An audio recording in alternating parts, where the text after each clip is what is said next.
أعوذ بالله من الشيطان الرجيم. بسم الله الرحمن الرحيم. مثلهم كمثل الذي استوقد نارا فلما أضاءت ما حوله ذهب الله بنورهم وتركهم في ظلمات لا يبصرون صم بكم عمي فهم لا يرجعون أو كصيب من السماء فيه ظلمات ورعد وبرق يجعلون أصابعهم في آذانهم من الصواعق حذر الموت والله محيط بالكافرين يكاد البرق يخطف أبصارهم كلما أضاء لهم مشوا فيه وإذا أظلم عليهم قاموا ولو شاء الله لذهب بسمعهم وأبصارهم إن الله على كل شيء قدير يا أيها الناس اعبدوا ربكم الذي خلقكم والذين من قبلكم لعلكم تتقون الذي جعل لكم الأرض فراشا والسماء بناء وأنزل من السماء ماء فأخرج به من الثمرات رزقا لكم فلا تجعلوا لله أندادا وأنتم تعلمون صدق الله العظيم.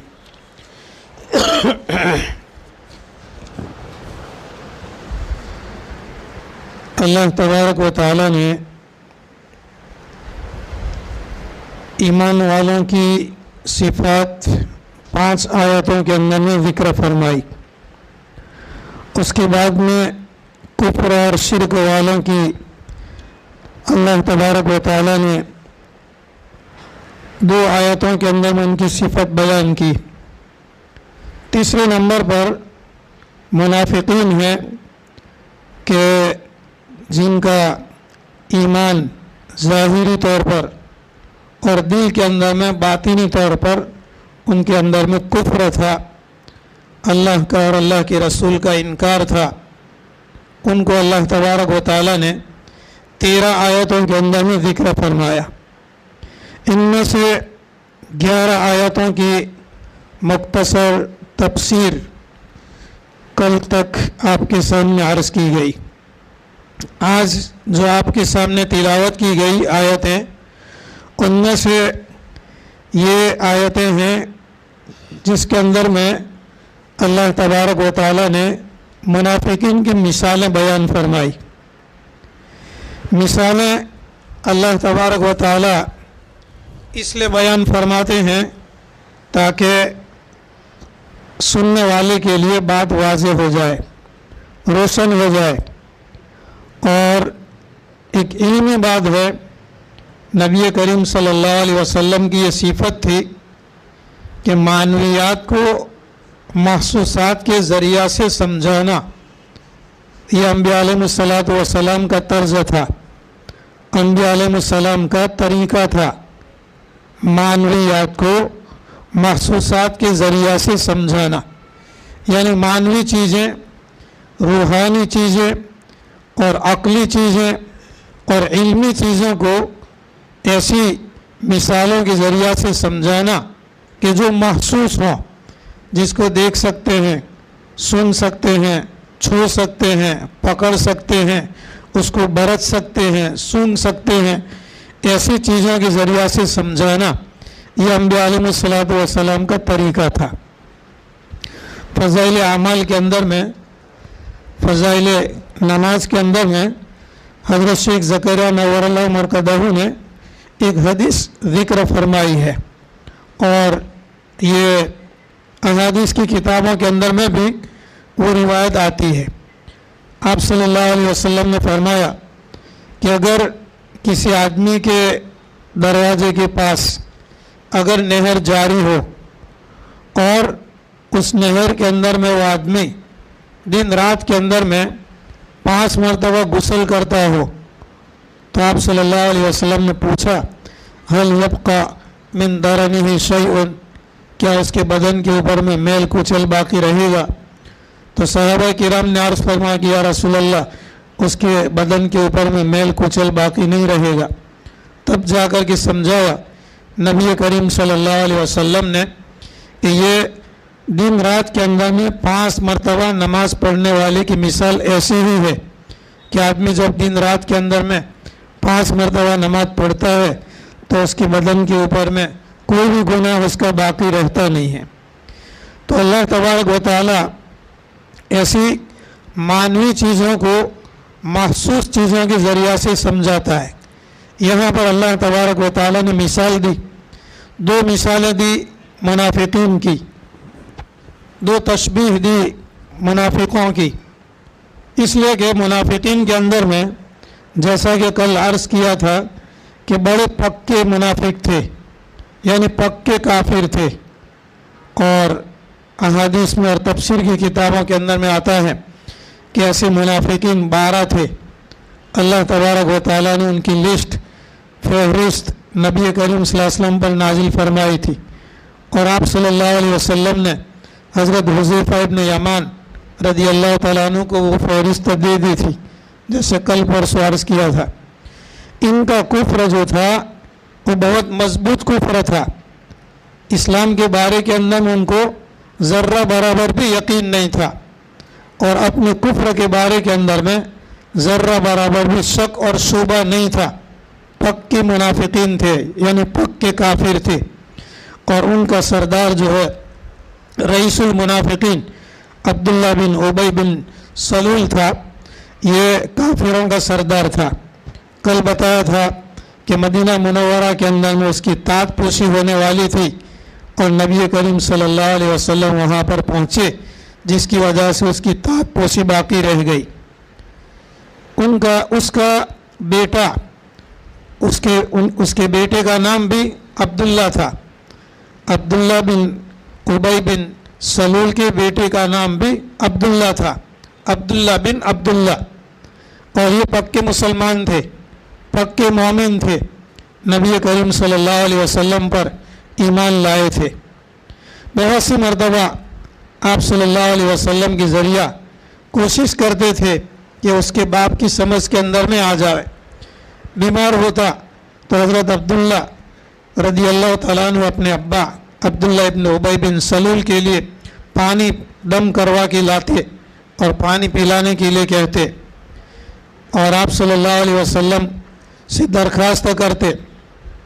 انتقال ہوا عبداللہ بن ابی بن سلول کا، تو ان کے بیٹے حضرت عبداللہ نے درخواست کی کہ یا رسول اللہ آپ کا کرتا اگر دے دیں تو میں کفن کے طور پر اپنے باپ کو پہناؤں، ہو سکتا ہے کہ آپ کے کرتے کی برکت کی وجہ سے اللہ تعالیٰ اس مغفرت کر دے. تو آپ نے کرتا بھی آپ صلی اللہ علیہ وسلم نے نکال کر کے دے دیا.